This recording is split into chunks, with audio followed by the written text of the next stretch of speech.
Right friends, இந்த வீடியோவில் PF சம்மந்தமான ஒரு சூப்பரான அப்டேட் தான் பார்க்க போகிறோம். ஜூலை மாதம் ஸ்டார்டிங்லேயே ஒரு 3 நாள் தொடர்ந்து பார்த்திங்கன்னா, இந்த ஏபிஎஃப்ஓ மெம்பர் போர்ட்டல், அதுக்கப்புறம் ஏபிஎஃப்ஓ மெம்பர் பாஸ்புக் அந்த வெப்சைட்டு, இது ரெண்டும் வந்து மெயின்டெனன்ஸில் எடுத்திருந்தாங்க ஃபார் சாஃப்ட்வேர் அப்டேஷன் அப்படின்னு சொல்லியிருந்தாங்க. ஸோ அதுக்கப்புறமா மெம்பர் போர்ட்டல் வெப்சைட் வந்து ஓப்பன் ஆயிடுச்சு. பட் பாஸ்புக் வெப்சைட் இன்னமும் வந்து ஓப்பன் ஆகலை. அவங்க சாஃப்ட்வேர் அப்டேட் பண்ணிட்டோம், பட் இன்னும் ஃபைன் டியூன் பண்ண வேண்டியதாக இருக்குது அப்படின்னு சொல்லியிருக்கிறாங்க.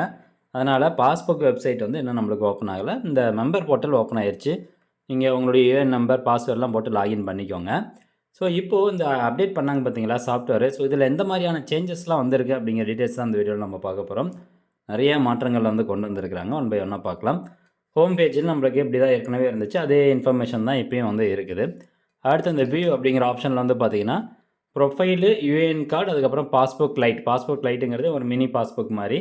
இந்த பாஸ்புக் அப்படிங்கிறத கிளிக் பண்ணிங்கன்னா அடுத்து இன்னொரு வெப்சைட்டுக்குள்ளே வந்து போகும். இந்த மேனேஜ் அப்படிங்கிற ஆப்ஷனில் இங்கே பாருங்கள், ஜாயின் டிக்ளரேஷன். ஏற்கனவே வந்து ஜாயின் டிக்ளரேஷன் அப்படிங்கிற ஒரு ஆப்ஷன் வந்து இருந்துச்சு. அது அப்படியே தான் கண்டினியூ ஆகுது. கான்டாக்ட் டீட்டெயில்ஸ் இருக்குது. கேஒய்சி, உங்களுடைய bank account, PAN card number, இது சம்மந்தமான கேஒய்சி அப்டேஷன் பண்ண டீட்டெயில்ஸு, நாமினேஷன் ஃபைல் பண்ணக்கூடிய அந்த டீட்டெயில்ஸு, அதுக்கப்புறம் நீங்கள் டேட் ஆஃப் எக்ஸிட் அப்டேட் பண்ணுறதுக்கான அந்த மார்க் எக்ஸிட் அப்படிங்கிற ஆப்ஷன். ஸோ இந்த 5 ஆப்ஷன் வந்து மேனேஜில் இருக்குது. அக்கௌண்ட்டில் வந்து ஒன்லி நீங்கள் பாஸ்வேர்டு மட்டும் தான் சேஞ்ச் பண்ணக்கூடிய ஆப்ஷன்ஸ் இருக்குது. இந்த ஆன்லைன் சர்வீசஸில் தான் நிறைய மாடிஃபிகேஷன் வந்து பண்ணியிருக்கிறாங்க. ஃபஸ்ட்டு ஒன்று பார்த்தீங்கன்னா, இதுக்கு முன்னாடி ஆன்லைன் சர்வீசஸில் 3 ஆப்ஷன் மட்டும்தான் இருக்கும். இந்த கிளைம் இருக்கும், அப்புறம் request for transfer of account இருக்கும், அதாவது 1 மெம்பர் டு 1 பாஸ்புக் அந்த இது இருக்கும். அதுக்கப்புறம் இந்த ட்ராக் கிளைம் ஸ்டேட்டஸ், இந்த 3 ஆப்ஷன் மட்டும்தான் இருக்கும். பட் இப்போ வந்து பார்த்தீங்கன்னா மொத்தமாக 7 ஆப்ஷன் கிட்ட இருக்குது. இதில் ஃபஸ்ட் ஒன்று என்ன அப்படின்னு பாருங்கள், scheme certificate surrender. Scheme certificate surrender அப்படிங்கிறது என்னென்னா, இதுக்கு முன்னாடி ஒரு 10-15 வருஷத்துக்கு முன்னாடிலாம் ஒர்க் பண்ணவங்களுக்கு இந்த ஸ்கீம் சர்டிஃபிகேட் அப்படிங்கிறது ஒன்று கொடுத்துருப்பாங்க. ஸோ அதை சரண்டர் பண்ணதுக்கு அப்புறமா தான் உங்களுடைய பென்ஷன் கால்குலேஷனுக்கு அதை எடுத்துக்குவாங்க. நீங்கள் அந்த ஸ்கீம் சர்டிஃபிகேட் சரண்டர் பண்ணல அப்படின்னா பென்ஷன் கால்குலேஷனுக்கு எடுத்துக்க மாட்டாங்க. ஸோ உங்களுக்கு குறைவான பென்ஷன் தான் கிடைக்கும். ஸோ அதனால் அப்போல்லாம் வந்து ஸ்கீம் சர்டிஃபிகேட் அப்படிங்கிறது ரொம்பவே முக்கியம். பட் இப்போ வந்து எல்லாமே யூஏஎன்குள்ளே வந்ததுக்கு அப்புறமா இந்த ஸ்கீம் சர்டிஃபிகேட் அப்படிங்கிறது தேவை கிடையாது. ஏன்னா உங்களுக்கு யூஏஎனில் எல்லா டீட்டெயில்ஸுமே வந்துடும். ஒரே யூஏஎனில் எல்லா சர்வீஸ் இயர்ஸ் எல்லாமே வந்துடுறதுனால தேவையில்லை. இப்போது இதில் இன்னொரு ஆப்ஷனும் வந்து கொடுத்துருக்காங்க. இந்த ஸ்கீம் சர்டிஃபிகேட் இதுக்கு முன்னாடி வந்து உங்கள்கிட்ட இல்லை அப்படின்னா, நீங்கள் அஃபிடவிட் ஃபார்ம் வந்து டவுன்லோட் பண்ணி அதை லீகலாக கையெழுத்து வாங்கிட்டு வந்து அதை நீங்கள் அப்லோட் பண்ணிக்கலாம். அப்போ வந்து அது உங்களுக்கு ஸ்கீம் சர்டிஃபிகேட் ஏற்றுவாங்க அப்படின்னு சொல்லியிருக்காங்க. இந்த ஸ்கீம் சர்டிஃபிகேட் சரண்டர் அப்படிங்கிற ஆப்ஷன் எதுக்காக கொண்டு வந்திருக்காங்கன்னா, உதாரணத்துக்கு நீங்கள் ஒரு 2000 ஒரு 2010 ஒர்க் பண்ணியிருக்கீங்க அப்படின்னு வச்சுக்கலாம் எக்ஸாம்பிளுக்கு. அந்த 10 வருஷத்துக்கான சர்வீஸ் இயர்ஸ் மாதிரி, அந்த சர்வீஸ் இயர்ஸ் எக்ஸ்பைரியன்ஸ் சர்டிஃபிகேட் மாதிரி தான் ஸ்கீம் சர்டிஃபிகேட் கொடுத்துருப்பாங்க.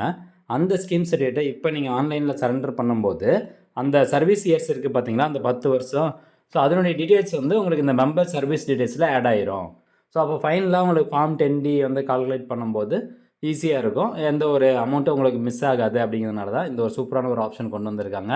ஸோ யாரெல்லாம் வந்து ஸ்கீம் சர்டிஃபிகேட் வச்சுருக்கீங்களோ இந்த ஆப்ஷன் பயன்படுத்தி உடனே அதை அப்லோட் பண்ணிக்கோங்க. அப்படியே கீழே ஸ்க்ரோல் டவுன் பண்ணிட்டு வந்தோம்னா இந்த scheme certificate number, member ID, அதுக்கப்புறம் உங்களுடைய பெயர், அதுக்கப்புறம் ஜெண்டர், டேட் ஆஃப் பர்த்து, அது கொடுத்துட்டு எத்தனை ஸ்கீம் சர்டிஃபிகேட் இருக்கோ ஆடு கொடுத்து எல்லாத்தையும் நீங்கள் ஆட் பண்ணிக்கலாம். அது கொடுத்து அதுக்கப்புறமா டிக்ளரேஷன் இருக்கும், அதை செலக்ட் பண்ணிட்டு கெட் ஓடிபி கொடுத்தீங்கன்னா ஓடிபி வரும், அதை கொடுத்து சப்மிட் பண்ணிடுங்க. ஸோ அவங்க வந்து ஸ்கீம் சர்டிஃபிகேட் வெரிஃபிகேஷன் பண்ணி பார்த்துட்டு உங்களுக்கான சர்வீஸ் இயர்ஸ் வந்து ஆட் பண்ணிடுவாங்க. ஸோ இது ஒரு ஆப்ஷனு. ரெண்டாவதாக மெம்பர் சர்வீஸ் ஹிஸ்ட்ரி பார்த்தீங்கன்னா, முதல்ல இந்த வியூ அப்படிங்கிற ஆப்ஷனில் இருந்துச்சு. இப்போ வந்து இங்கே கொண்டு வந்துட்டாங்க. மெம்பர் சர்வீஸ் ஹிஸ்ட்ரி அப்படிங்கிறதுல இங்கே இருக்குது பாருங்கள். இதுலேயும் பார்த்தீங்கன்னா புதுசாக இன்டர்ஃபேஸ் எல்லாமே மாற்றி கொஞ்சம் அடிஷ்னல் டீட்டெயில்ஸ்லாம் வர மாதிரியும் கொண்டு வந்திருக்கிறாங்க. ஜஸ்ட் அப்படியே வெயிட் பண்ணி பார்க்கலாம். ஒரு 5 to 10 செகண்ட்ஸ் ஆகுது நம்மளுக்கு இது ஓப்பன் ஆகிறதுக்கு. ஓகே, இப்போது இந்த பேஜ் ஓப்பன் பண்ணோடனே இதில் கொடுத்துருக்காங்க, உங்களுக்கு அதிகபட்ச பிஎஃப் பெனிஃபிட்ஸ் கிடைக்கணும் அப்படின்னா எல்லா பிஎஃப் அக்கௌண்ட்டும் ஒரே பிஎஃப் அக்கௌண்ட்டில் ட்ரான்ஸ்ஃபர் பண்ணிக்கோங்க. கரண்ட் பிஎஃப் அக்கௌண்ட்டுக்கு ட்ரான்ஸ்ஃபர் பண்ணிக்கோங்க. அப்படி பண்ணுறதுனால உங்களுக்கு ஃபுல் செட்டில்மெண்ட்டில் அதிகமான அமௌண்ட் வரும். அதே மாதிரி டேக்ஸ் வந்து நீங்கள் அவாய்ட் பண்ணலாம் ஃபைனல் செட்டில்மெண்ட்டில். ஐயர் பென்ஷன் வந்து கிடைக்கும். 10 வருஷத்துக்கு மேலே போகும்போது ஃபார்ம் 10D யூஸ் பண்ணும்போது ஐயர் பென்ஷன் கிடைக்கும். தென் நெக்ஸ்ட்டு அந்த இடிஎல்ஐ இன்சூரன்ஸ் மூலமாக அப் டு 7 lakhs வரைக்கும் கிடைக்கும். ஸோ அதனால் மெம்பர் அக்கௌண்ட்டை பொறுத்த வரைக்கும் பிஎஃப் அக்கௌண்ட்டை ஒரு கம்பெனிலேருந்து இன்னொரு கம்பெனிக்கு மாறிட்டிங்கன்னா பழைய பிஎஃப் அக்கௌண்ட்டை புது பிஎஃப் அக்கௌண்ட்டுக்கு உடனே ட்ரான்ஸ்ஃபர் பண்ணிக்கோங்க. அது ரொம்பவே நல்லதாக இருக்கும். இப்போது இதில் கொடுத்துருக்காங்க பாருங்கள், மெம்பர் இதில் மீன்ஸ் மெம்பர் சர்வீஸ் ஹிஸ்ட்ரியில் ஒவ்வொரு யுஎன் நேராக ஒவ்வொரு பிஎஃப் அக்கௌண்ட்டுக்கு நேராக பிஎஃப் பேலன்ஸ் அப்படிங்கிறதுல கிளைம் கிளைம் அப்படின்னு இருக்கும். எஸ்ன்னு இருந்தால் நீங்கள் இந்த அக்கௌண்ட்லேருந்து பிஎஃப் கிளைம் பண்ணலாம். சர்வீஸ் பெனிஃபிட் டேக்கனில் நோ, அதுக்கப்புறம் கிளைம் அப்படிங்கிற ஆப்ஷன் இருக்குது. இப்போ நீங்கள் எடுக்க முடியாது, ஏன்னா நீங்கள் வந்து ஒர்க் பண்ணிகிட்டு இருக்கிறதுனால, இவர் ஒர்க் பண்ணிகிட்டு இருக்கிறதுனால லைவில் இருக்குது, அதனால் எடுக்க முடியாது. ஸோ இந்த மாதிரி ஒரு சில அப்டேட்டெல்லாம் நிறைய வந்திருக்கு. இந்த ஆப்ஷன்லாம் எப்படி யூஸ் பண்ணுறது அப்படிங்கிறது தனித்தனியாக நம்ம சேனலில் வீடியோ அப்லோட் பண்ணுறோம். ஸோ இந்த வீடியோவில் பேசிக் அப்டேட் என்னென்ன வந்திருக்கு அப்படின்னு தெரிஞ்சுக்கோங்க. அடுத்தபடியாக எப்பயும் போலவே கிளைம் பண்ணுறதுக்கு அதே தான். நெக்ஸ்ட்டு ஒரு பிஎஃப் அக்கௌண்ட்லேருந்து இன்னொரு பிஎஃப் அக்கௌண்ட்டு ட்ரான்ஸ்ஃபர் பண்ணுறதுக்கான ஆப்ஷன் இது. கிளைம் ஸ்டேட்டஸ் இப்போ நீங்கள் ஜூலை மாதத்துலேருந்து நீங்கள் அப்ளை பண்ண அந்த கிளைம்க்கான ஸ்டேட்டஸ் பார்க்கணுன்னா இந்த ஆப்ஷனு. இதே ஓல்டு ஸ்டேட்டஸ் பார்க்கணுன்னா track claim status old. Next claim form 10D அப்படின்னு இருக்குது. 10D யார் யூஸ் பண்ண முடியும்னா, உங்களுடைய சர்வீஸ் இயர்ஸ் 10 வருஷத்துக்கு மேலே ஆயிடுச்சுன்னா மட்டும்தான் உங்களால் ஃபார்ம் 10D வந்து யூஸ் பண்ண முடியும். அதே மாதிரி உங்களுடைய ஏஜ் வந்து 51க்கு மேலே இருக்கணும். ஸோ அப்படி இருக்கிறப்போ மந்த்லி பென்ஷனுக்கு நீங்கள் அப்ளை பண்ணுறதுக்கான எலிஜிபிள் ஆகிருவீங்க. ஸோ அப்போ நீங்கள் ஃபார்ம் 10D வந்து அப்ளை பண்ணணும். ஸோ இந்த ஃபார்ம் 10D நீங்கள் அப்ளை பண்ணணுன்னா கரண்ட்டாக நீங்கள் சர்வீஸ்லேயே இருக்கக்கூடாது.